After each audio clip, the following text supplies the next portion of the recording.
ಕೇರಳ ವಿಧಾನಸಭೆ ಚುನಾವಣೆಯ ಮಂಜೇಶ್ವರ ಕ್ಷೇತ್ರದ ಐಕ್ಯರಂಗ ಅಭ್ಯರ್ಥಿ ಮುಸ್ಲಿಂ ಲೀಗ್ನ ಎಕೆಎಂ ಅಶ್ರಫ್ ಪರ ಭಾನುವಾರ ಸಿಎಂ ಸಿದ್ದರಾಮಯ್ಯ ಕಾಸರಗೋಡಿಗೆ ಆಗಮಿಸಿ ಮತಯಾಚಿಸಿದರು.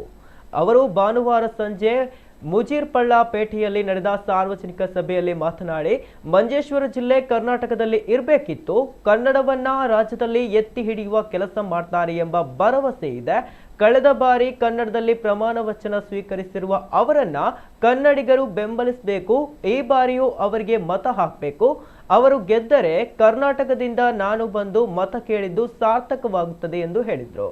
ಕಾಂಗ್ರೆಸ್ ಆಡಳಿತದ ಕರ್ನಾಟಕದಲ್ಲಿ ನಿರುದ್ಯೋಗ 2.5% ಇದ್ದರೆ ಕೇರಳದಲ್ಲಿ ಅದರ 8%.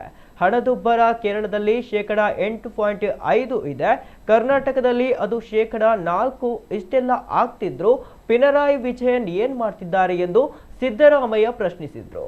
ಕರ್ನಾಟಕದ ಪಂಚ ಗ್ಯಾರಂಟಿಗಳನ್ನು ಪ್ರಸ್ತಾಪಿಸಿ ಕೇರಳದಲ್ಲಿ ಐಕ್ಯರಂಗ ಮಹಿಳೆಯರಿಗೆ ಉಚಿತ ಬಸ್ ಪ್ರಯಾಣದ ಗ್ಯಾರಂಟಿ ಘೋಷಿಸಿದ್ದು ಖುಷಿಯ ಸಂಗತಿ ಎಂದರು. ನೀವೆಲ್ಲರೂ ಕೂಡ 9ನೇ ತಾರೀಕು ಮತ್ತೊಮ್ಮೆ ಅವರಿಗೆ ಆಶೀರ್ವಾದ ಮಾಡಬೇಕು ಅಂತೇಳಿ ನಾನು ಕರ್ನಾಟಕದ ಮುಖ್ಯಮಂತ್ರಿಯಾಗಿ ನಿಮ್ಮ ಮುಂದೆ ನಿಂತಿದ್ದೇನೆ.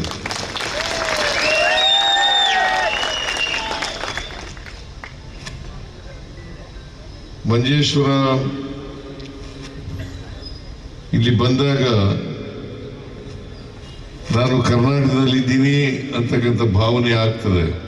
ಯಾಕಂದ್ರೆ ನೀವೆಲ್ಲ ಕನ್ನಡ ಮಾತನಾಡ್ತಕ್ಕಂಥ ಜನ.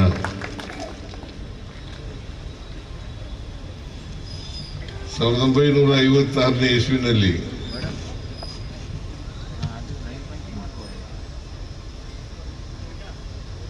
ಅದು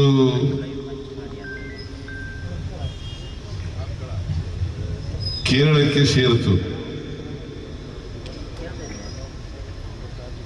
ಆದರೂ ಕರ್ನಾಟಕದಲ್ಲೇ ಇರಬೇಕಾಗಿತ್ತು ಅಂತಕ್ಕಂಥದ್ದು ನನ್ನ ಭಾವನೆ. ಯಾಕಂದ್ರೆ ನೀವೆಲ್ಲ ಕನ್ನಡ ಮಾತನಾಡ್ತಕ್ಕಂಥ ಜನ.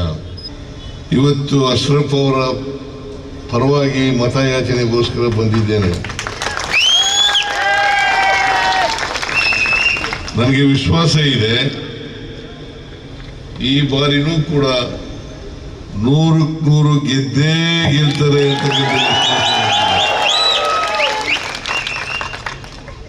ಮತ್ತೆ ಕನ್ನಡವನ್ನ ಎತ್ತಿಡಿತಕ್ಕಂಥ ಕೆಲಸವನ್ನ ಕೇರಳ ವಿಧಾನಸಭೆಯಲ್ಲಿ ಮಾಡ್ತಾರೆ ಅಂತಕ್ಕಂಥ ಮಾತುಗಳನ್ನು ಅವರು ಕೇರಳ ವಿಧಾನಸಭೆಯಲ್ಲಿ ಗೆದ್ದಾಗ ಕನ್ನಡದಲ್ಲೇ ಪ್ರಮಾಣ ವಚನ ಸ್ವೀಕಾರ ಮಾಡಿದ್ರು ಅಲ್ಲ, ಕನ್ನಡದಲ್ಲೇ ಪ್ರಮಾಣ ವಚನ ಸ್ವೀಕಾರ ಮಾಡಿ ಕನ್ನಡತನವನ್ನ ಮೆರೀತಕ್ಕಂಥ ಕೆಲಸವನ್ನ ಮಾಡಿದ್ದಾರೆ ಅಂತಕ್ಕಂಥ ಮಾತುಗಳನ್ನ ತಮಗೆ ತಿಳಿಸ್ಲಿಕ್ಕೆ ಬಯಸ್ತಾ ಇದ್ದೇನೆ. ಅದರಿಂದ ಎಲ್ಲ ಕನ್ನಡಿಗರು ಕೂಡ ಅಶ್ರಫ್ ಅವರಿಗೆ ಮತ ಕೊಡಬೇಕು.